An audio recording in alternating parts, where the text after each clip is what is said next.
I'm Casey McAllister. I'm Kevin Schutz. This is the Beyond Koda podcast. All right. What's good, What man? episode is this? This is 4 already. Episode 4. Episode 4 Not of counting the podcast. 10-minute talks. Yeah, this will be 4 podcasts and 2 TMTs. How long do you think it would take us to do 4 episodes if we weren't in a quarantine? 4 years. 4 years. If we did Still one be on year. episode 1. So true. Yeah. So true. How are you doing? How are you doing with this whole quarantine thing? Man, I have established the realization of how I handle uncertainty or stress. And I just stay as busy as possible. Like Yeah. I don't, yeah.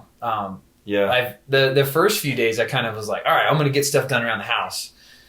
And then I was like, this doesn't feel right. Like I feel like I'm not working as much, And so now it's like creating whatever I can come up with as far as content and ideas, and then, collaborating with you and then the other Koda owners and stuff. It's just like, I don't know. I wouldn't say it's relaxing, but it's definitely curbs some of the stress. But then at the same time, it's, there's been some cool stuff. Like you just get a lot of time to think about, what's important and stuff, which is cool. But you, how are you handling it? Dude, I need structure. I'm the opposite. I'm like this morning I coached our 7 a.m. Live workout, and like I told Liz afterwards, I'm like, I'm gonna wake up every morning and try to do the 7 a.m. workout, or like try to do 30-minute jog or ski or bike or something like that. And man, I feel so much better today. And usually I've been getting up and I'm like, well, I don't have to set my alarm. I'll just get up whenever, and I wake up when Becca wakes up, and then make a lazy breakfast. And sometimes it takes a while, and then I sit by my computer for like 4 or 5 hours, and then I'm like, maybe I should get up and do something and shower, something like that. Yeah. And then I'll try to do something, workout later in the day. But I usually feel like crap the whole first half of the day and just sit in front of the computer. I have noticed if we don't say, hey, tomorrow at this time, we're working out. It's not happening. It doesn't happen. Like, I've told several people this. I don't know how we can be so busy when we're not even open. Yeah. I think we're, like you said, we're trying to find stuff to do. Yeah. But yeah, it's good though. You get more ideas. Like I always get more ideas when I'm on vacation. Yeah, you do. Then I come back and I'm like, all right, let's do this. Yeah, let's do this. I thought of this, and this. Let's do it. It is cool seeing like kind of everybody working together. And I feel like we had this almost similar conversation on the second podcast. It was like, all the Koda United is like really working together, all the leadership team and stuff. But I feel like this last week we've really kind of stepped it up and started getting the ball rolling, and kind of like, all right, we have to adjust to this. And so now we're making, kind of becoming what the new thing is going to be for however long it's going to be. So what's been cool is every owner and head coach is like kind of has their lane now. Yeah. So we can really use our 6 gyms to our advantage and have people in their certain lanes and really focusing on certain things instead of everyone doing all similar stuff. So I think it's going to be be really good. Yeah, I'm excited for it. It'll be interesting to see what sticks. I actually tuned in and did the longevity class this morning. Dude, I wanted to. Becca's doctor. That's right. Yeah, it was fun. It was cool too. I got to see my aunt Coral's in that class. So nice. So she's back in Oklahoma, so I got to see Anybody her from and stuff. Ironview join? Yeah, we had several people from Ironview. Yeah, Penny, Terry, Dawn, Susan. Awesome. Yeah, it was cool. So there was like 14 people logged in. So yeah, I missed it. We were Becca's doctor's appointment. He's still in like the 99th percentile for head size. Oh my god. His head's so big. I feel so bad for Liz. She had to push that out. He's a big head. Oh, that's pretty good. If Jared Muse ever listens to this, he probably doesn't. But if he ever does, that's like every time that he talks about Becca, he's like, that baby's got a big head. That baby's got a big head. Like, yeah, I know. I can see it now. My dad would be like, man, that kid's got a 5-gallon bucket for a head. Yep. So. All right. So episode 4, getting into some training questions. We put out a little challenge, put out a little bet. I didn't really think we were going to get that many questions, so I kind of thought I was in the clear.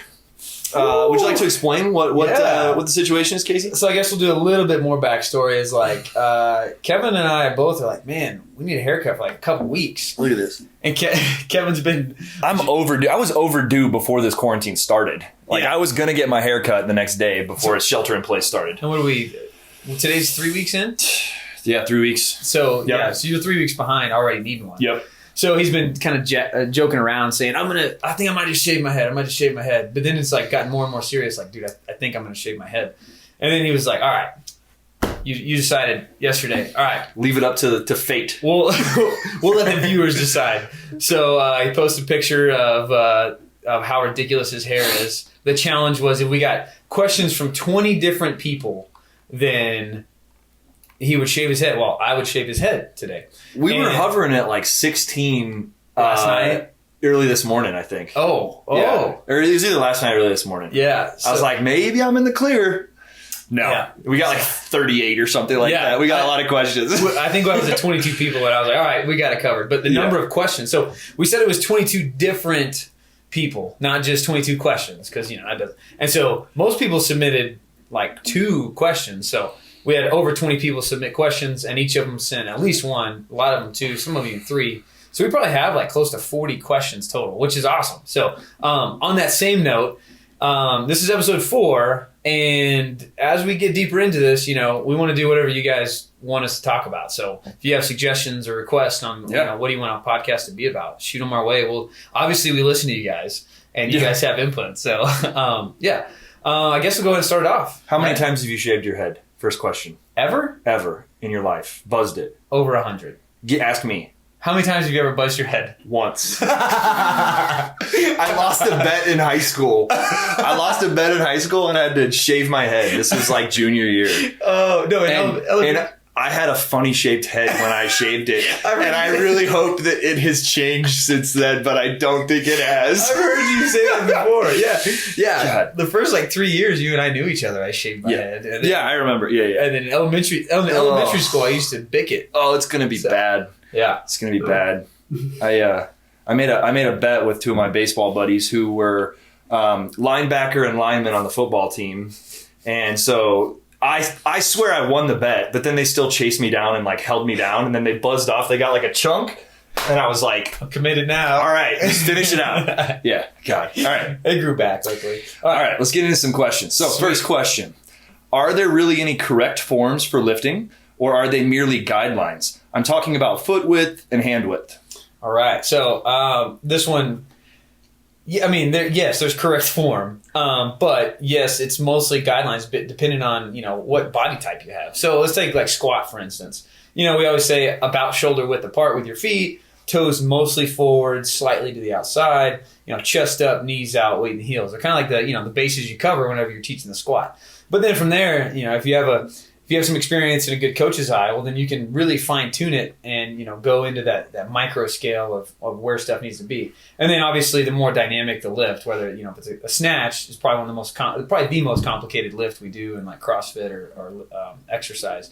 So that's going to be, because it's more complex, you're going to have more fine tuned skills, whether it be, hand width or, where your foot placement is or whatever. Whenever I first started, CrossFit with snatch grip, I was way wide because my shoulder mobility was terrible. Now, I was all the way out to the collars.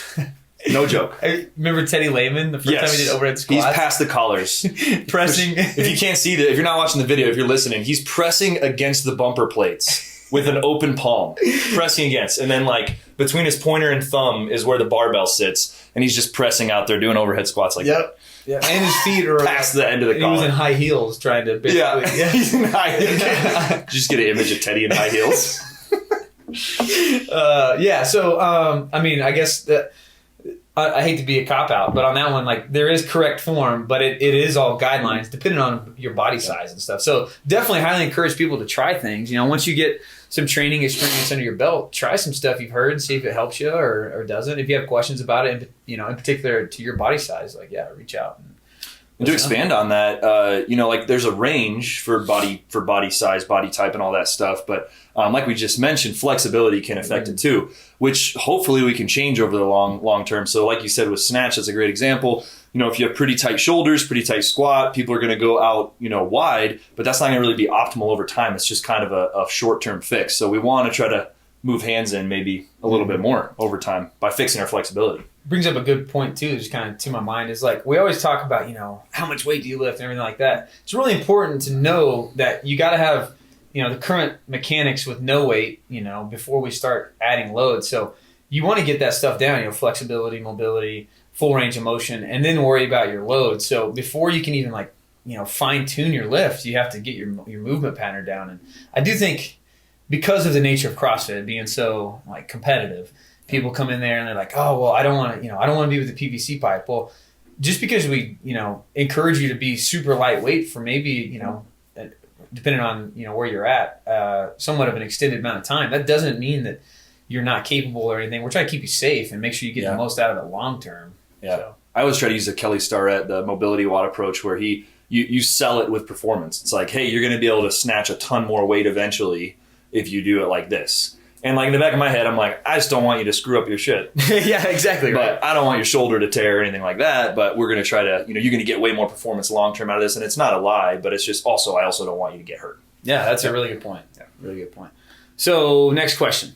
What should our ideal heart rate be before starting a WOD? And what are the benefits of having a high heart rate? That's a really good question.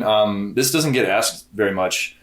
So I would say that depending on the workout, you would want to have different heart rates before starting the workout, and in your warm up too. So you want you want the warm up to mirror the actual feeling of the workout. So if we're going to do a long, easy aerobic workout, we don't actually want to get our heart rate up. You don't want to be starting to burn muscle sugar and get your body used to that. You just want to kind of ease into the effort that you're going to go. So if you're going to go 80% effort in the workout, start your warm up at 50%, 60, 70, and then you're ready to hit that workout at 80%. But if we're going to go 100% all out in the workout, let's use the warm up to get that heart rate up, kind of prime that system that we're going to be using, that power output, and kind of mirror that. So that being said, if we're doing some assault bike sprints, you could have your heart rate down to 50 and lay on the ground and try to get it down as low as you possibly can. And if you start your assault bike, it's going to shoot up no matter what.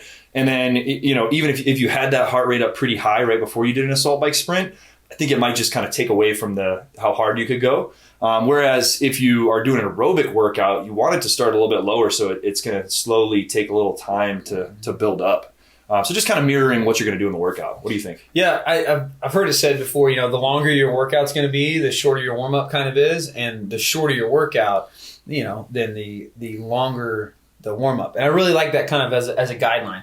And more so because if you're going to do a short workout, sometimes people so take Fran, for instance, Yeah. I would say most high-end athletes have, definitely sub 5 minute. We'll say sub 5 minute Fran. Well, that's a 5 minute workout, but that doesn't mean it's an easy workout. Sometimes people are like, oh, it's only a 5 minute workout. I'll do a 10-minute warm up and ready to go. If I'm going to do a 5 minute workout, I'm going to spend probably 25 minutes warming up, dialing in everything in.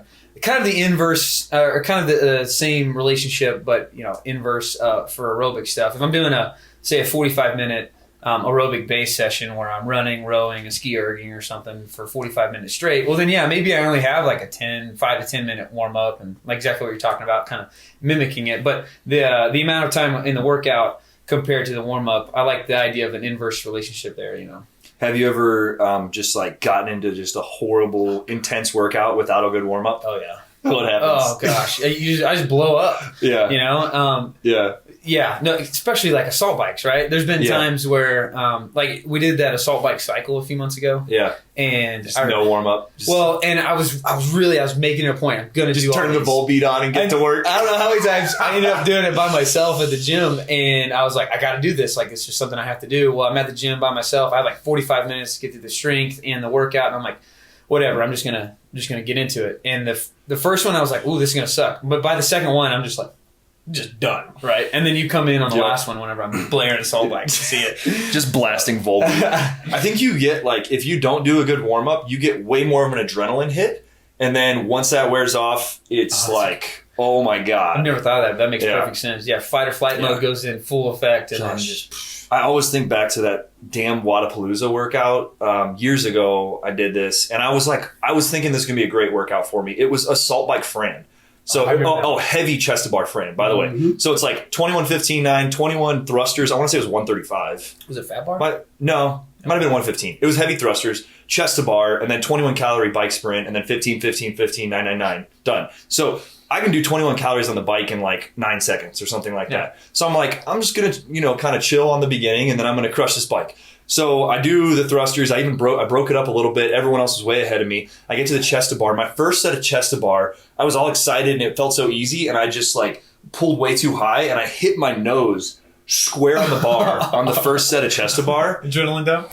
And oh my God, I was like, and I was just I go over to the bike and I'm like, and I just do 21 calories like so fast. And I think I like passed up everybody at that point. And then I picked the bar back up for thrusters and then I was like, oh no. and then I did so bad on that workout. I think I was like, I had to have been like 40% slower than when I did it in training, and it hurt so much more. And I just remember like my judge helping me off the floor, and it was like the first workout of Wadapalooza. I was so excited to be there, and it was like elite division, and I got all these like games athletes next to me, and I just lay on the wood chips like looking up at this Miami sky for a good hour, just like afterwards. Anyway, so warm up properly, and that adrenaline dump is not good until the end of a workout. Use the adrenaline dump for like a 1 rep max lift or something. Don't use it for.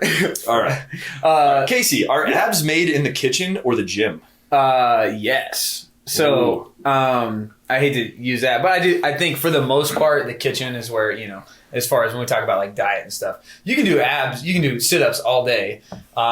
Just like an hour ago, I did the WOD 2 quarantine workout, and it was all core. My abs are burning like a son of a gun, but like it's not the same as like eating healthy and being kind of watching what my intake is. I don't like this excuse, but I do think genetics has a little bit to do with it as far as like what you're going to look like. I didn't know this until about a year ago. I'm missing a vertebrae in my low back. So you didn't need it. I didn't need it. So that's why I'm so short. Otherwise, man, you guys. That's why I'm so short. How tall are you? 5'8". It's like a 4-inch vertebrae. Each vertebrae is like 4 or 5 inches. I'd Right? definitely be over 6 foot. So, So I mean, like something like that. I don't know. I don't like to blame it all on genetics, but it does have a little bit to do with genetics, especially like what you're overall going to like look like. If you're just talking about aesthetics, like just not everybody's built the same. Yeah. So. What about you? What do you think? Even though I think that with like genetics, I got a good lottery card for like abs and whatnot. I've actually changed my perception a little bit on this because I've seen people change it. I've talked about before that I kind of recommend the amount of carbs you should get is how much you burn. So if we are looking to get a 6-pack, we need to eat less carbs and burn more carbs. And just an easy, simple way is doing like bodybuilding type work. And we've been doing a lot of that in the quarantine workouts. Like this morning, all we did was 21 bent over rows, 21 bicep curls. We did 3 sets and basically just a ton of muscle burn a lot of muscle glycogen. So burning a lot of carbs. And then, all the carbs that you're eating the rest of the day is replenishing that rather than being stored as fat. So I've seen it where people who weren't very lean start to do a lot more bodybuilding work, especially like in ladies, because a lot of ladies kind of shy away from lifting heavy. And so if we're talking like a 1 rep max back squat, like maybe that's not going to help body composition that much for ladies. But if we're doing, 21's bicep curls, like I start to see them build a little bit more muscle. And then so, it's made in both the kitchen and the gym because how many carbs are you eating, how many carbs are you burning? So moral of the story, do the quarantine workouts. Dude, speaking of quarantine workouts, you gotta see my sandbag. Oh my dude, gosh. I'm so pissed I missed that. I gotta finish the. Yeah. I'm gonna put out. You're gonna put out a video? Yeah, I did. I think people will watch that. I did a side video. We'll link that. Spliced together. Okay, cool. Yeah. Awesome. It's actually pretty cool. It's 50 pounds, dude. Let's go use that after this. Yeah. We will. I'll be so aerodynamic.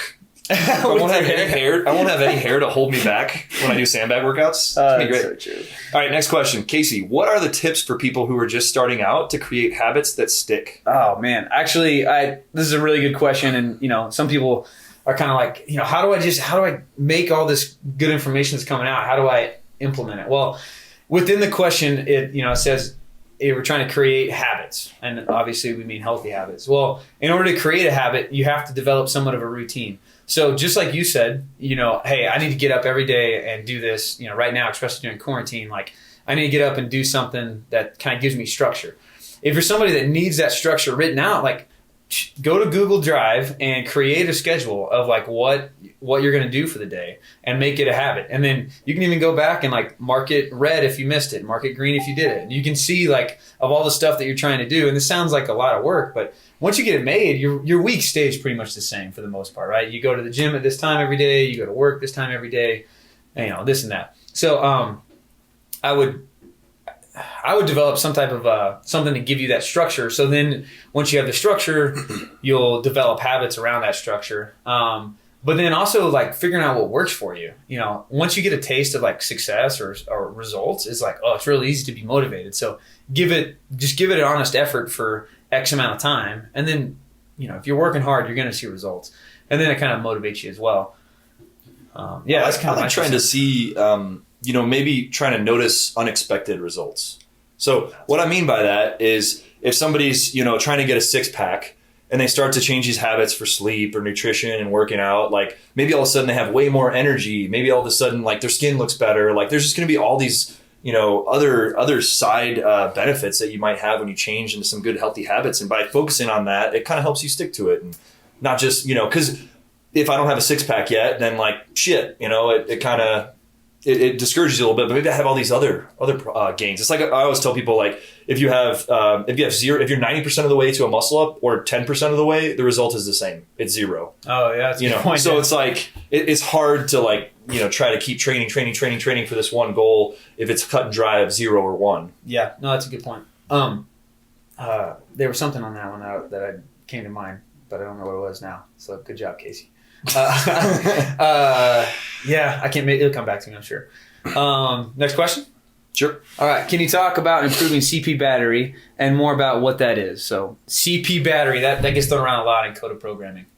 Yeah. So all that stands for is creatine phosphate battery. So the human body uses 3 different energy systems: creatine phosphate system, the glycolytic system, and then the aerobic system. All 3 create ATP, which is just like the dollars for energy, if that makes sense, the currency for energy that we use to do any sort of movement. So creatine phosphate's real quick burst of energy. You could use a few different examples. Let's just use 2 examples of like a 40-yard sprint, like a sprinter or like a football player going to do like a 40 as fast as they can, or like a heavy power clean.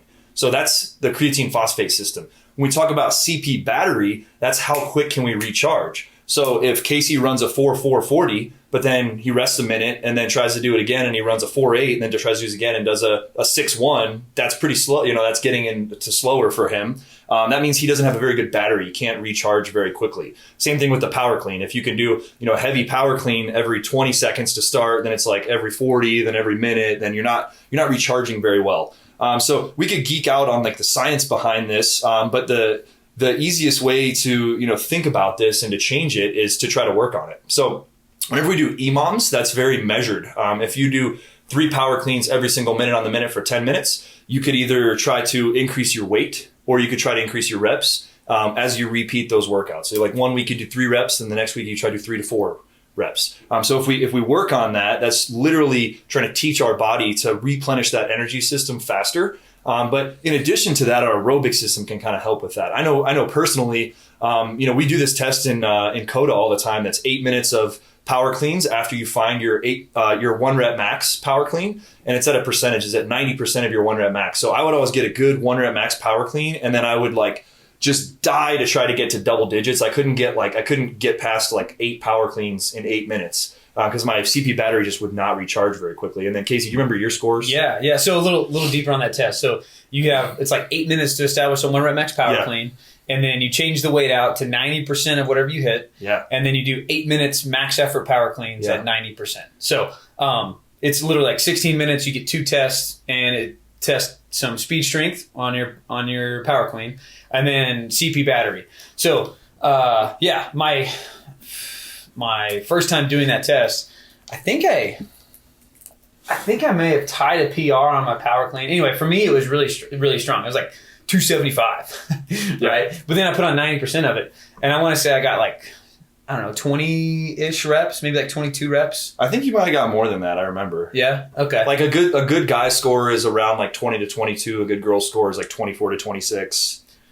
Yeah. And 90% in 8 minutes. Gotcha. Yeah. I want to say it was right around that 22 mark. And so, Yeah, and that was like a good example of my 1 rep was terrible comparatively to other high level, male athletes that do power clean. But my 90% was like, oh, cool, like that's a good score. But it's like, oh, great, you can lift lightweight. That's really good, Casey. Whereas you're the complete opposite. Like you hit, top percentile of 1 rep max, but then I don't know if you got the double digits, to be honest. No, I didn't. That's what I'm saying. I tried so hard. I paced it to try to get to double digits, and I failed power cleans. And I only got like 8.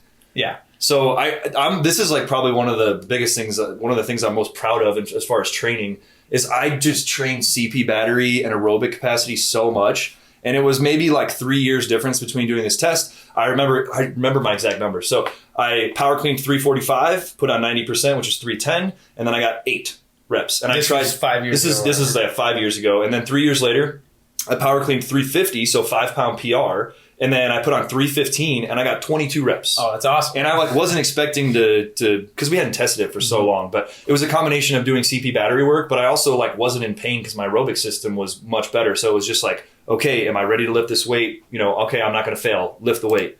Whereas before my aerobic system was so bad that it would be like painful to even pick up the bar again. I want to do the math on this. So I remember my numbers for what I hit on my max. I remember you PR'd like from years ago. You PR'd like 30 or 40 pounds, but you kept your CP battery the same, which is awesome. So if I power clean 310. Yeah, and so my your 90%. Percentage it says 279. So is it 275 or 280, which is the same or more than what my 1 rep was. But I hit 23 reps. Yeah, so it just kind of goes to show like what you work on is going to get better. The hardest thing with CrossFit is there's so many things to work on, so you kind of have to pick and choose your focuses and know your strengths and weaknesses. Quick plug here. We've been trying to think of ways to create extra value. So we do these competitor camps in person. It's always really fun in person, but since we can't do that, we're actually going to run a competitor camp online. So it's going to be in about 2 weeks from when this comes out. That's right. Yeah. So we'll put out the dates. Just look all over social media. But we're going to be doing an online competitor camp. Yeah. 3 days. It'd be Bryce, Kevin, and I running that. It'd be a couple hours at a time. We'll have tests to do beforehand, or maybe you've already done the test, or tests you can actually do during quarantine. So it'll be fun. It's gonna be, if you've done our competitor camp, it will be a little bit different because it's online, but a lot of good nerdy stuff, and basically a lot of this that we're chit chatting about right now. Cool. Good stuff on CP battery. Next question. What part of quarantine has presented unexpected but positive opportunities to improve your personal lives? So for me, personally, I've gotten to spend a lot more dad time, so that's awesome. I've been able to spend time with my son. He turned 15 months today. Oh, like I said, we had our 15-month appointment at the doctor. Doing great, really healthy and all that. So that's been awesome, and spending more time with my wife. Besides that, I'll say the negative first is that I've been unmotivated. I haven't been eating quite as good. I haven't been working out very hard. It's hard for me to work out hard when I don't have a competition coming up. And I was supposed to be doing Mid-Atlantic. We were going to also team up to do Granite Games. So hopefully there's still some competitions this year. We'll see. But so that's the negatives. And then for me, I had to kind of reassess, why do I train? Is it just for competing? Is it am I just trying to prove something? And then at the end of the day, I'm like, well, I like competing because I like feeling healthy and like an athlete and strong. And, I want to, as I get older, not be making excuses of I'm just old. Yeah. I want to be proving the young guns wrong and, still kicking ass and taking names. I'm sworn a lot more on this podcast already. I swore a lot more. He said 2 cuss words. So for me, I had to reassess that. And just today I've relearned, I need to work out just to feel good and just to be healthy, to be happy and healthy. So that's an unexpected positive that I like to work out because it's fun and I feel good. Yeah. What about you? For me, it's just, I've kind of mentioned it, and I actually typed something up 2 days ago. Just how grateful I am for so many things in my life that, I thought that was cool. It's easy to look past stuff. And what I'm talking about is I wrote this thing, and I'm going to, it's more of almost like a therapy session for me. Just I had this idea. I was working out in the garage by myself, and I was like, man, there's so many people in my life that I don't necessarily see on a regular basis anymore, but made a huge impact on me, or I still think about, or I still talk to here and there. And it's man, screw it, I'm going to give them a shout out. So I wrote up this thing called the gratitude shout out. So I'm just going to try to write one up once a week. Just people that, that either I either I haven't like told, man, I appreciate everything you've done for me or whatever. Just so anyway, it's given me time to like think about how grateful I am for so many things. And it's easy to be grateful for stuff in the current state, I think, as far as like what's surrounding us right now. At least for me, like I look around like, man, I'm so thankful for X, Y, and Z, like that I see on a daily basis. But when I actually think about like my life and just where I've come from and what I've done and who I've met, it's like, man, I am so fortunate that some really good people have come into my life. And so, that's been a cool thing that definitely unexpected. You didn't see it coming. So Yeah, that was really cool. That's an awesome idea. I'm all on board for that becoming a social media challenge. Have you done any social media challenges? I have not. I've been called out so. I know. I'm like, I might do that, and then I just didn't. There's one that was like see a shot, send a shot, talking about shooting your bow, and I was like, ooh, I can do that. That's cool. I didn't do it. Then you didn't do it. I didn't do it. Yeah. There's creativity there. You come up with some cool creativity. Shooting a bow. I'll put an apple on my head. No? No. For the podcast? Oh God! Like, no way. Well, we could probably just have Nick edit it. That's what it looks like.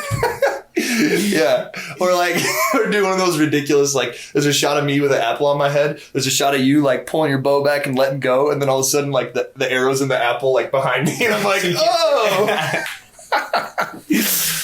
Yeah. Okay. Anyway. All right. Next question. All right. So, Casey, to gain strength, how often should one increase weight with each workout? Oh, this is a great question. So it kind of depends on what type of strength you're wanting to build.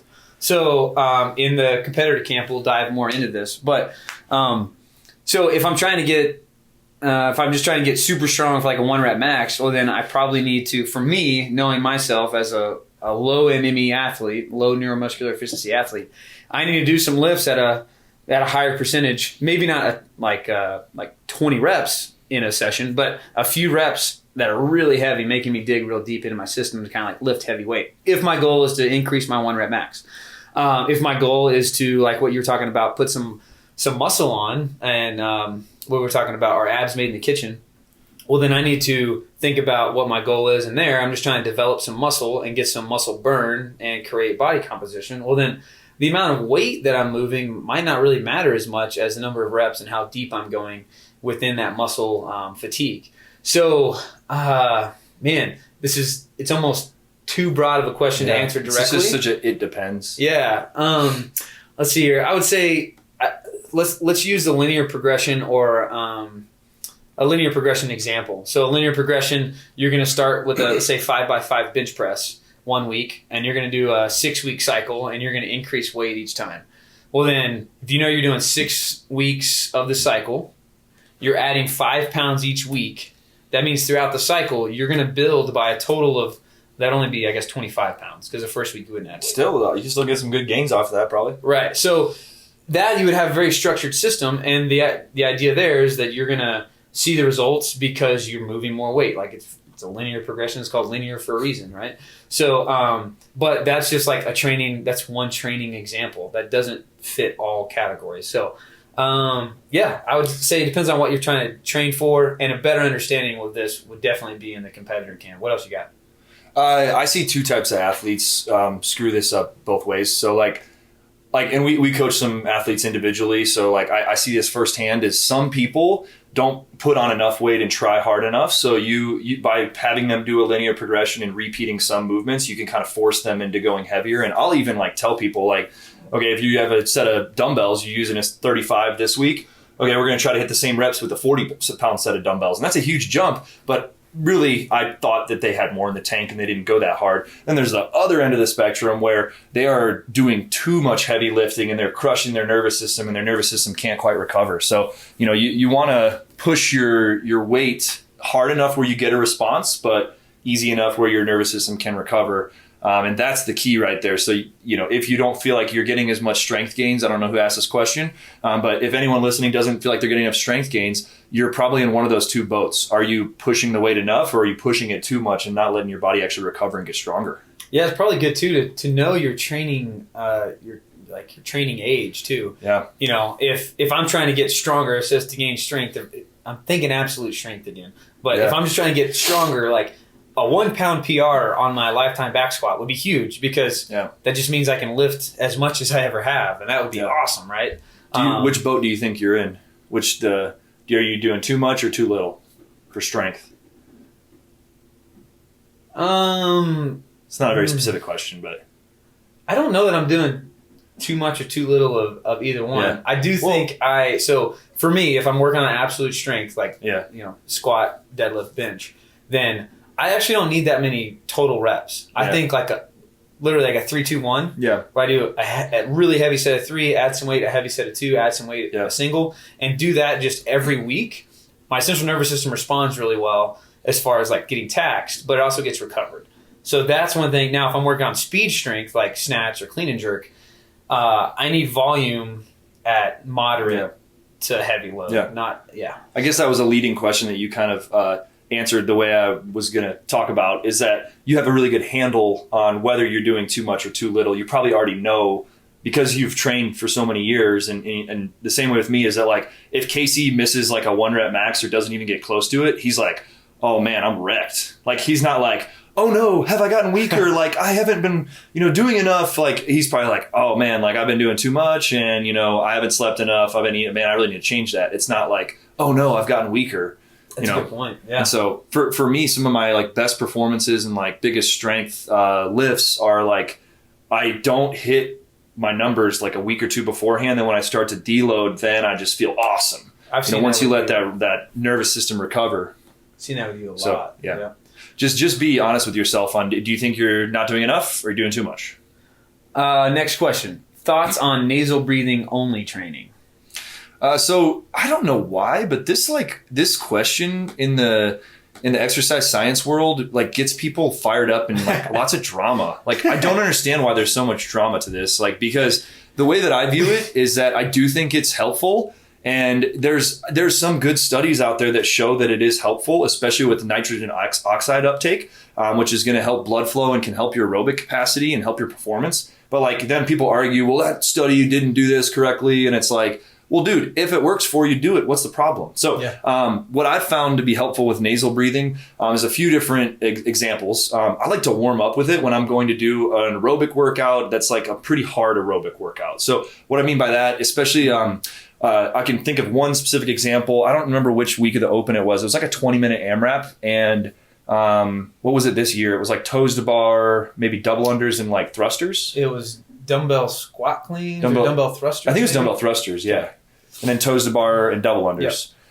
Yep. So it was like a 20-minute workout. I did it on Friday, and I didn't warm up super well. And I thought I was feeling really good that day. I thought I was going to crush it. And I did not do very well. And then I did it again maybe Sunday or Monday, and I did this whole like nasal breathing routine. And then I had my paces set out where the clock beeped. That was exactly the same time as my last score. And like, I got 2 rounds ahead of it. Like, I felt just amazing. And I don't even, you were out of town. I think I was in Wyoming. Yeah, I think you were in Wyoming. So I had Aussie judging me. So what I'm saying by that, you can get a lot more nitrogen oxide uptake. It can help people. Like, it's a good warm up. That's one example of why you'd use it. Just try it out. See if it works for you. If it doesn't work for you, stop doing it. And then another good example would be pacing. So if you imagine if you're going to go do like 10 400s with minimal rest in between, if you start off doing nasal breathing, you're just going to start slower. So it's going to force you to pace a little bit better. So it could be some good forced pacing. And then one example that I think a lot of people don't think about is somebody recovering from an injury. Mm-hmm. So let's say that like a hip or a knee or hamstring or something like that, this athlete needs to get better at running, and they pulled their hamstring. Well, if they're going to run a 6-minute mile and do that for repeats, that's going to be pretty hard on their hamstring. Whereas if I can get them to run an 8-minute mile with nasal breathing, they're going to get some really good aerobic work without stressing the muscle quite as much. Maybe it's not good because you might not get as much oxygen to the muscle, but I've used it when I want to try to have more intensity for an athlete that has a limiter for like injury or anything like that. Have you ever messed around with it? Yeah, some, just mostly like anything. It's more so like, oh, I can talk to people about, well, this is how it made me feel, or this is what it did or didn't do for me. Yeah. But I haven't done like an extensive program on it, but we've used it a lot with people like you talk about injury, but also people that had some like hormonal stuff going on or whatever. They're like kind of easing back into it, or adrenal fatigue or whatever. Yeah. And so it's like, all right, you're right. They can increase intensity as far as the way their body responds without making it, having to push too deep. So I like nasal breathing as a tool. It's admittedly something that I've like messed around with, but not actually educated myself on the data and all that, because it worked. So like, why do I care? I mean, that's the opposite. That's the opposite of what I usually do. But I just haven't had a chance to get some textbooks and start diving into the data. But it works for some people, I think. Yeah. So, all right, Casey, how do you measure success? Deep. Oh, man. That's deep, bro. God, that is so deep. I should have thought more about this question beforehand. How do I measure success? Well, I definitely. So let's use CrossFit as the first example as success. Like, I like to compete, and so I'm not a participation medalist where I'm like, oh, well, I just made it to the show, so I'm good. Like, I care about my performance on the leaderboard as far as that goes in success. Like, if I'm gonna put work in, I want to compare myself, to the other competitive athletes out there. I do measure that. I don't put all my eggs in that basket though. I sometimes got to take a hard look in the mirror or a hard look at myself. Like whenever I'm training, like, do I know I'm working hard is big for me. Like when I get done, anytime you get done with a session, you're like, I could have worked a little harder, right? But like, did I go pretty deep into it? Did I not quit on myself or whatever? That's how I kind of measure my two successes in CrossFit. But man, success out of that, like, just in general in life and stuff, is like if I'm in a negative like mind space about something, like, am I doing something to change that? Because I'm in control of my life, so I can choose whether or not I'm in a good place or not. And if I'm in a bad place, well, then do something to change it rather than complain about it. That's my thing. And so I guess if I'm happy with a lot of stuff, or I'm happy with everything in my life, then that's I think I'm being pretty successful. So my level of happiness is directly related to my level of success for me. That's kind of how I measure it. What about you? Yeah, just putting it simple. I mean, I measure success by, am I proud of the effort that I put in? I think it's taken me a long time to actually get there. Like, I could have said that years ago, but I actually mean it now, where I would care more about the result, where I enjoy the process, and I realize that now. And I want to be proud of the effort that I put in, but also, proud of the person that I am. And I actually had this conversation recently with some really successful, like financial people that are successful financially and stuff like that. And I think I'd rather, over my lifetime make $1 million and be happy with how I made people feel rather than make $100 million and be sketchy about it. But, I want to be successful, but I want to do it the right way. So am I proud of the effort that I put in, the person that I was along the way? I like it. I like it. Oh, deep. All right. Simple one here. Casey, what gear do you use? I think this was a joke question, but we're gonna answer it seriously anyway. Yeah. So how did this start, first of all? All right. So on the last cycle we did, the what was it? The linear progression cycle. I was like, I'm not going to use any gear because beforehand we were doing some back squatting and I was not using gear. By gear we mean lifters, knee sleeves, belt, wrist wraps, all that stuff. So back squatting with no gear, what does that entail? It means your regular shoes, and that's it. Yeah, right? No knee sleeves, no belt. Like that. So we were doing that, and then we did the tester for the cycle, and then we started week 1, and I was like, all right, I'm not going to use any gear. So in SugarWide, I put my results in, but I put a note in there, no gear. And that was for me, so that whenever I go back, I'm like, hey, I hit that weight, but did I have like knee sleeves on, or did I have lifters on, or whatever? Did I use a belt? And then it kind of like caught on, and everybody else at the gym was like, started putting in there, or they would see me and they'd just be like, no gear, bro, no gear. And so we started this kind of thing at Iron View that was just like, no gear. And then other people like also started taking it, the same people that were kind of joking about it started taking it somewhat seriously. Oh, I thought this was all still a joke. I didn't know anyone took it seriously. Well, then they were like, well, I used to depend on I had to have X, Y, and Z. Gotcha. And so now I don't. It's like, I love that challenge, So, and a lot of them are actually PRing their lifts without it. So it kind of like realized they didn't. However, I am a belt guy, especially like whenever I'm deadlifting, back squatting, really heavy. at high percentages. Yeah. Main thing is you know how to use a belt to help you out. I don't really use lifters that much at all anymore. Knee sleeves, if I'm aching, I'll put them on, but belt's kind of like my go-to. What about you? Yeah, well, answering the question and like when to use it, when not to use it, I think if you do no gear, it really helps the stabilizer muscles. If you use extra gear, you can obviously get extra weight, but it hits you harder in your nervous system. So we were talking about this cycle we just did. Back squat and deadlift were two of the lifts, and for me, I tried to go no gear, which is not typical for me for both of those, and it paid off on my deadlift. It didn't pay off on my back squat at all. Which could have been the day, maybe I was wrecked or whatever, but maybe it's that my nervous system needs to get better at a back squat, and the deadlift was all stabilizer muscles like upper back. So I don't know, but maybe use gear if you need to really hit your nervous system hard. Don't use gear if you want to use the stabilizer muscles. Just make sure your form looks good. Don't get caught up in or like people that travel, they're like, oh, I can't work out today. I didn't have my lifters. It's like, right. No, you're fine. Like, you're okay. Yeah. So. All right, Casey. We kind of touched on this earlier, but lighter weight, more reps, or more weight, less reps? Great question. So it goes back to, again, what are you training for? So kind of knowing what you're going to get out of each. So right now, like I know some of us are going, man, I don't have as much equipment that I can access, so I can't lift as heavy, or I can't do X and Y.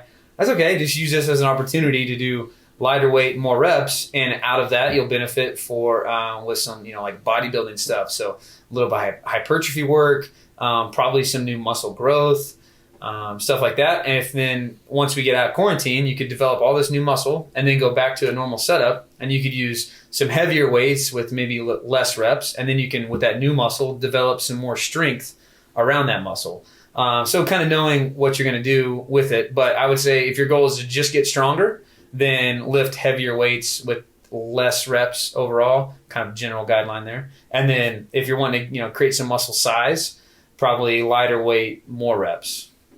What do you think? Yeah, I agree. It's just it depends that. Yeah. You got to know what you're training for. Got to know what you're training for. Yeah, goals are important, or at least know what you're working towards. Yeah. Kev, how can you improve your aerobic capacity? This is textbook Kevin 101. Well, if anyone's ever asked me this question in person, that I could probably talk for at least another hour about this. Yeah. We're not going to do that. So we'll just give a quick example overview on improving your aerobic capacity. So I would separate that into two things: aerobic base, aerobic power. It's more important to have a good aerobic base before you develop your aerobic power. So what I mean by aerobic base would be more of like your 60% effort or your 70% effort. So like long, slow endurance type work. And then aerobic power is going to be a little bit more shorter effort, but still aerobic. So maybe into that like 75, 85% effort, where we're right on the border of getting into that pain cave, but like still sustainable. So with myself and with a lot of athletes that I've coached, you really want to improve the aerobic base before you get into the aerobic power. That works out well because that's also good training principles if you have this like competition like way out down the road. So you want to develop that aerobic base. Then as you get closer to competition, you do less aerobic base. So less like long workouts, like 30 to 60 minute type workouts where you're working that straight. More of like, 7 minutes on, 3 minutes off, then like 5 minutes on, 3 minutes off, and getting into that where you're like 1 minute on, 1 minute off, more powerful when you're getting closer to competition. So there's one other thing I wanted to mention there. Oh, and one of the best practices that I heard from OPT James Fitzgerald was whatever time domain that you're looking to improve, then you want to go about 25% of that for your interval work. So really simple. If you're going to try to improve your mile time, you want to do a lot of quarter mile. And you can obviously stray away from that. You could do some 200s, you could do some 800s, but doing a lot of 400s is going to help most with the mile. You could extrapolate that. If you're trying to do a 10-minute test, you want to do 2.5 minutes of 2.5 minutes on, maybe 2 minutes off, like over and over again.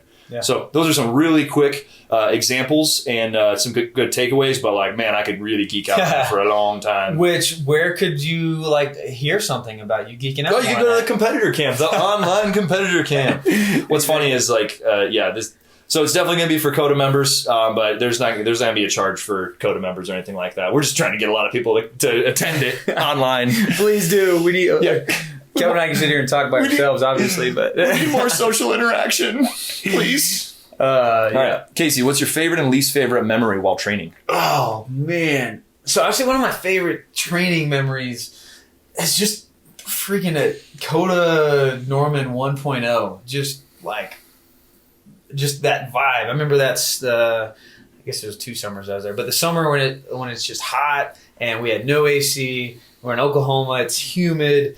We have pretty janky setup overall, and just freaking getting after it, sweating sweating like nobody's business. And I don't know, it was just something about it was like nostalgic. I remember being so amped on CrossFit and like watching CrossFit videos and, like looking at the games athlete scores and trying to be like, all right, I'm going to do this workout today and try to beat their time on that or whatever.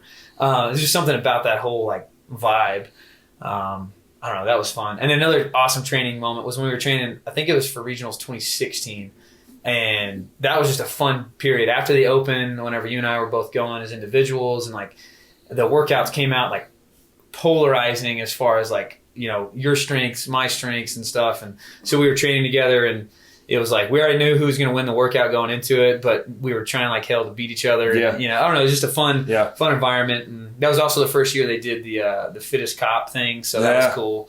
Those are 2 of my favorite training memories. I'm trying to 2-time fittest cop in America, Casey McAllister. Oh God, sounds really cool. That's about it. What about you? You got you kind of took the words right out of my mouth. The 2 times that we both qualified for regionals as an individual, just right as soon as we qualified up until going to compete at regionals. And like, obviously it's fun to compete, but it's so stressful. That time in between there, it's a good like 2.5 months, where it used to be the Open's over and there's regionals coming up in 2.5 months. That's like the most fun training time. Just, if more fun workouts, I think. Less burpees, burpees and thrusters, more like rope climbs and handstand walks and muscle ups, but also just throwing down, going head to head. And that was like my best 2 performances too, is like, just having somebody to throw down with every single day. It's fun. I wonder if part of it too is after the Open, you're just so like, oh my God, I'm ready to work towards something. Like the Open used to be so stressful for me. And that it's just so stressful of like, what if I don't accomplish my goal, and and then after that you're like, okay, for us I think it was like everything's gravy from here. Like we're gonna try and do our best, but like I'm not gonna be like disappointed if I don't qualify for the CrossFit Games, so I'm gonna try like hell. Right. Where I was gonna be really disappointed if I didn't get through to accomplish my goal. Gotcha. Yeah, no, I don't really, nothing comes to mind as far as like least favorite training, because just specific workouts for me. Right. And just times that I hurt and threw up and just stuff like that. Yeah, and part of that, like, that moment sucked, but that's also what made those training sessions so much fun. Was like, I disagree. I disagree completely. Oh man. Oh my gosh. I do remember after one year, the games was going on, the 333s came out, and we did that one, and I threw up after that one. That one sucked. I remember, this might be my least favorite workout I've ever done. It was like after a long session, and it was 50 calorie assault bike for time, rest 5 minutes, 50 calorie assault bike for time, rest 5 minutes, 50 calorie assault bike for time. Yep, I remember that. It was, oof. I did that one with you. Yeah, that was rough. Oh, I was so terrible at that. All right, next question. What have you found helpful in keeping your intensity up when working out at home or alone? I think it kind of goes back to what we talked about as far as being proud of your effort. Like, I don't know, if I realize how much in control I am of everything I'm doing, especially when it comes to working out, well then I want to like get done with my workout and be proud of my effort. And so like, I don't know, I put a lot of pressure on myself wanting to have good effort. But then also, even though it's you're kind of by yourself, trying to find somebody to just chit chat about like, hey, I'm doing this workout, you going to do it? Even if you're not together, like having a score to chase, or even as somebody to know that they're doing it and you're going to share that you did it with them, like an accountability buddy goes a long way for me. Yeah. Kind of the same way for me. You have to find that accountability buddy online now. My favorite thing to do, and I'm going to love it if either one of them hears this. If I'm not working out with you, or if you're not doing a workout, I'm going to look on to SugarWOD. I'm going to see if Lalo did this workout. I'm going to see if like Teddy McClellan did this workout, or, Cameron Rosenau or Colby or Bryce or, anybody. I'm going to be like, I'm going to try to beat him. Like, and there's nothing wrong with that. Like, it motivates me because I'm like, it's almost like they're right next to you throwing down, and I gotta try. So. And you're using SugarWOD, you got to find some sort of social interaction accountability, and all we have right now is online. So try to use Sugar Wad, dish out some fist bumps. Yeah, I mean, yeah. That it'll already be out by the time this comes out, but that's another thing getting released tonight is for Iron View fist bump video. Fist bump winner. All right, next question. Okay, here's one for the podcast. What are y'all's thoughts on blood flow restriction during a deload period? Yeah, so what they mean by blood flow restriction, this is like something somewhat new in the exercise industry, the fitness industry. So we take something simple like, let's say, a bicep curl. So, at least got to have like a 50-pound dumbbell. At least. Let's say that I need a 50-pound dumbbell and I do 10 reps to get a really good burn. If I restrict my blood flow, so if I cut off above the bicep right there, there's 2 different kinds, so we don't need to get into it, but you could do below or above.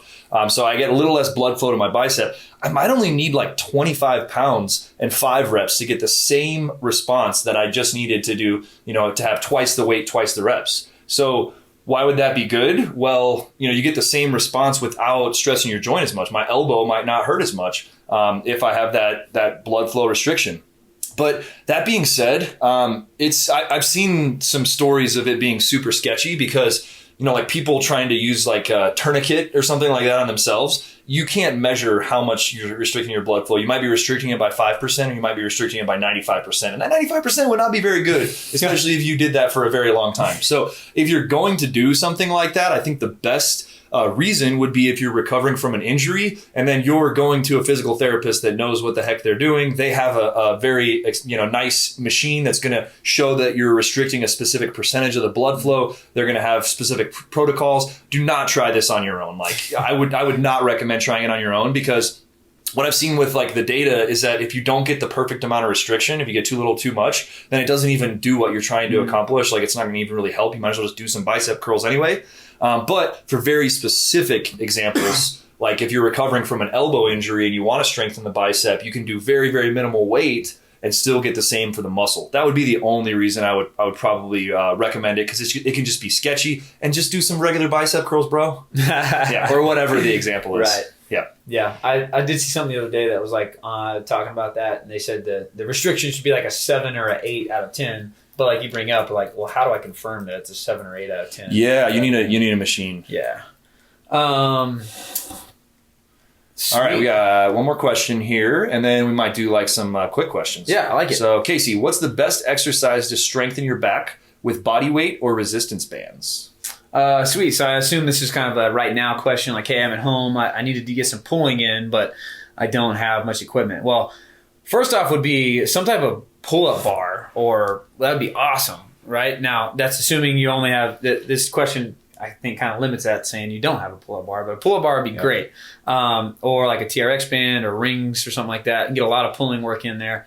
Let's say you only have body weight and resistance bands. Well, you're going to use the crap out of those resistance bands. So I have been doing a lot of banded pull work. So one thing I like is bent over rows with the band. So I'm going to step on the band, and I can do single arm or double arm. I'm going to step on the band. I'm going to get the bottom of a good morning or the bottom of a good deadlift. I'm just going to do some bent over rows, right? And then some banded good mornings would be pretty good. I also like seated band work. So sit on the ground, I put the band around some type of upright, get creative, strap it around something in your house. Sit on the ground, I can do some seated rows there.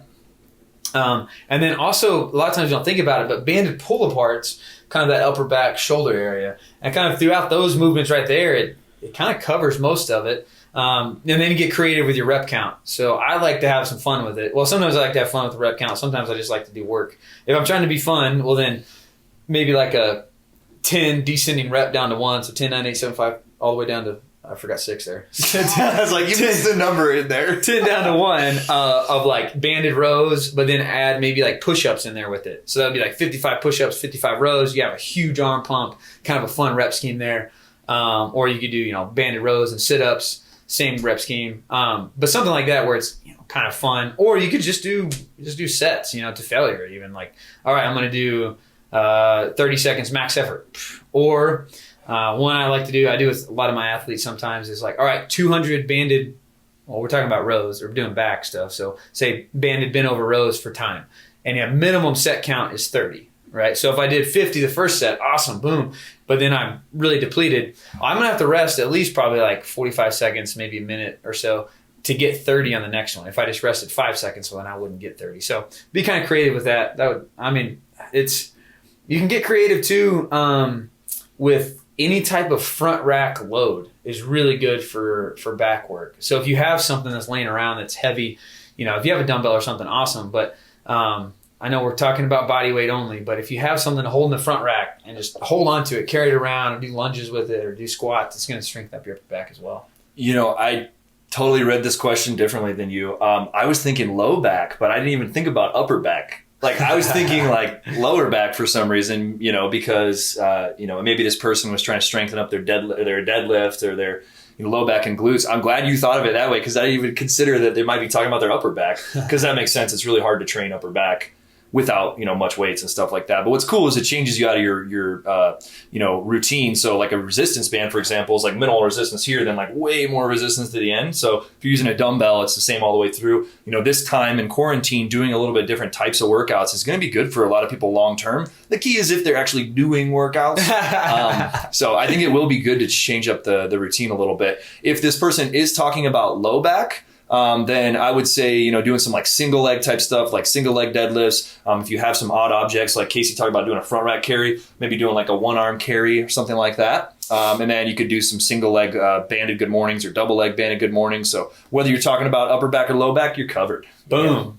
Yeah. All right. All right. Yeah, we got a few more here, but we'll do these kind of like a rapid fire. You want to switch off?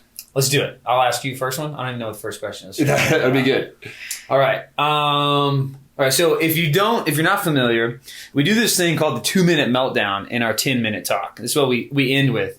And Kevin and I have talked, it's like, man, if I was the one getting those questions asked, I would freeze up and be stressed out. So we'll do like a mini version here. We're kind of cheating because we know because we can look ahead and see the questions. We're cheating. They don't have to know that we're cheating. Yeah. But no. So we'll kind of mimic that somewhat. But if you're not familiar with that, check it out. It's on our podcast, Beyond Koda Podcast, where you're already listening. But it's on a 10-minute talk series. Yep. All right. We're going to try to go quick. All right. First question. You ready, Kev?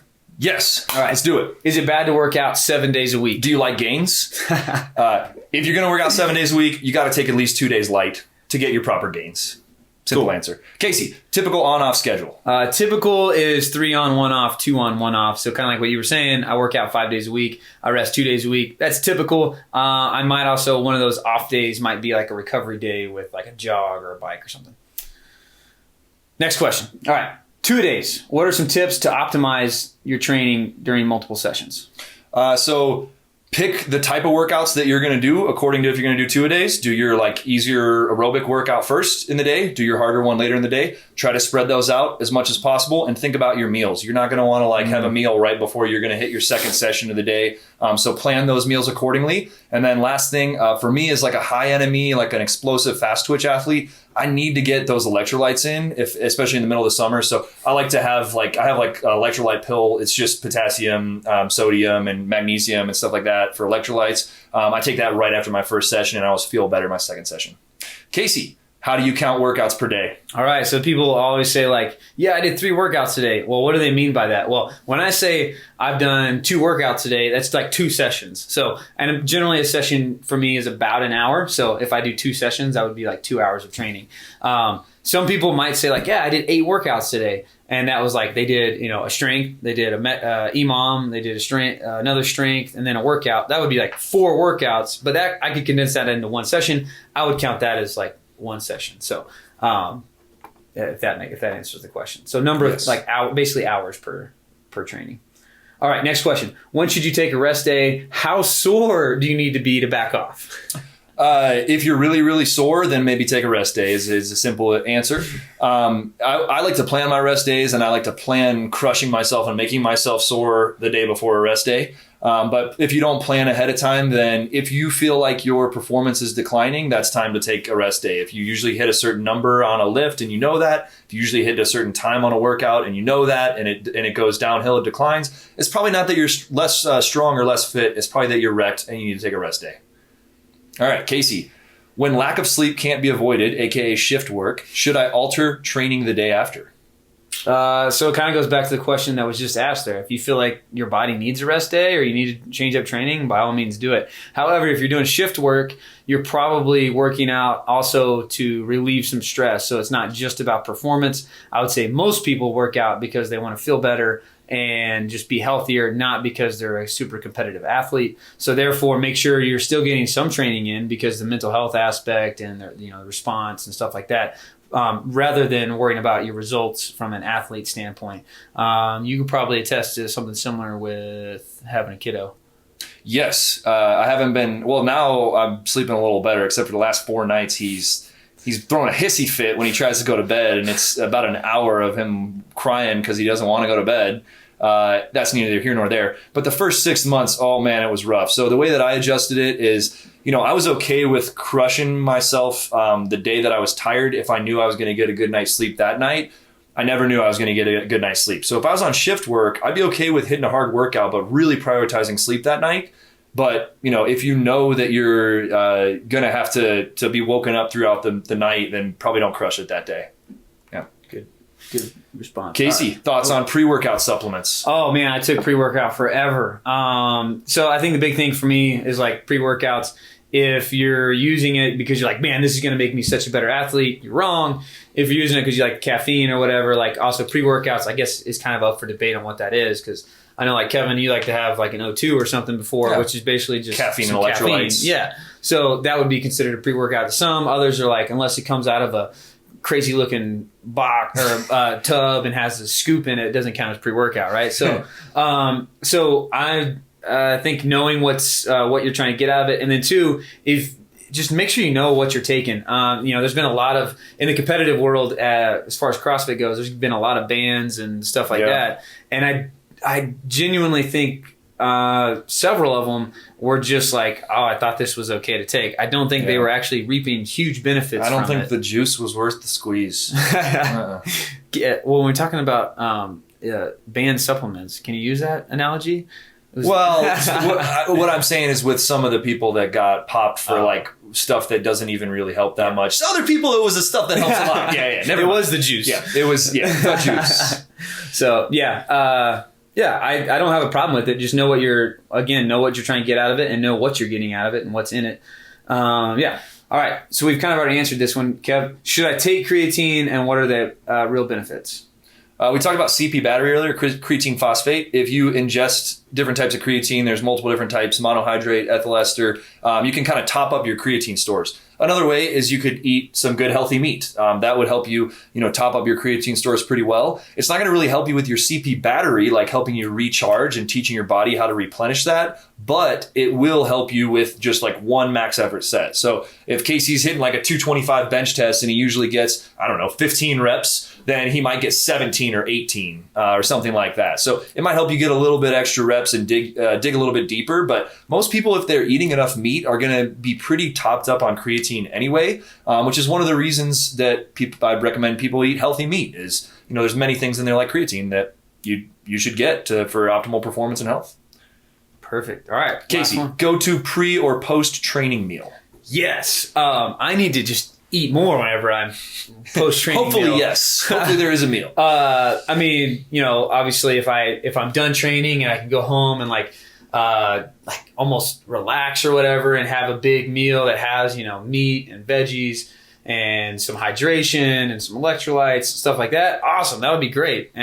But generally, that doesn't happen so much for me. So breakfast is kind of my go-to meal anytime. When I say breakfast, like bacon, eggs. If I have some hash browns or sweet potatoes that I've already cooked like the day before, I like that. I guess potatoes of any kind is what that comes down to. But yeah, my go-to is generally breakfast. Yeah, that sounds good. Making me hungry. I like just having any sort of easy digesting protein, easy digesting carbs. Then maybe some electrolytes in there. Just some like starchy carbs. Sweet potatoes, oatmeal. If you're taking a supplement, just on like protein and carbs, real easy. But trying to get some good protein in afterwards. Good carbs. Heck yeah. Well, dude, it like just hit me that you're gonna shave my head. I've been so focused on these questions that I forgot that we were about to shave my head. Yeah. So I guess let's follow us outside to go cut your hair. Gosh. Yeah. Oh my gosh. Guys, thank you all for at least 20 of you for writing in, so we get to do this. Yeah. Yeah. All right. Well, we'll take this All outside. right. All right. All you guys that wrote in questions, appreciate you. Oh my gosh. Do you want to go straight? Should you just go straight down the middle? Let's just come in from the get-go. Oh my god. Oh, there's no turning back. Oh my god. Ow. Oh, he's thick. Oh, he's thick. Oh, thick. Shit, sorry. Might have to start there. How's it look? It's great. Oh my gosh. All right. Oh, does it hurt? I'll be all right.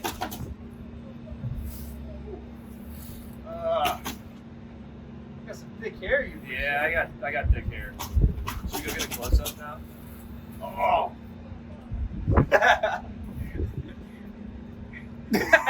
It's just gonna look so bad. Oh no, this looks good. Good. Making me jealous. Maybe I should. Great and good.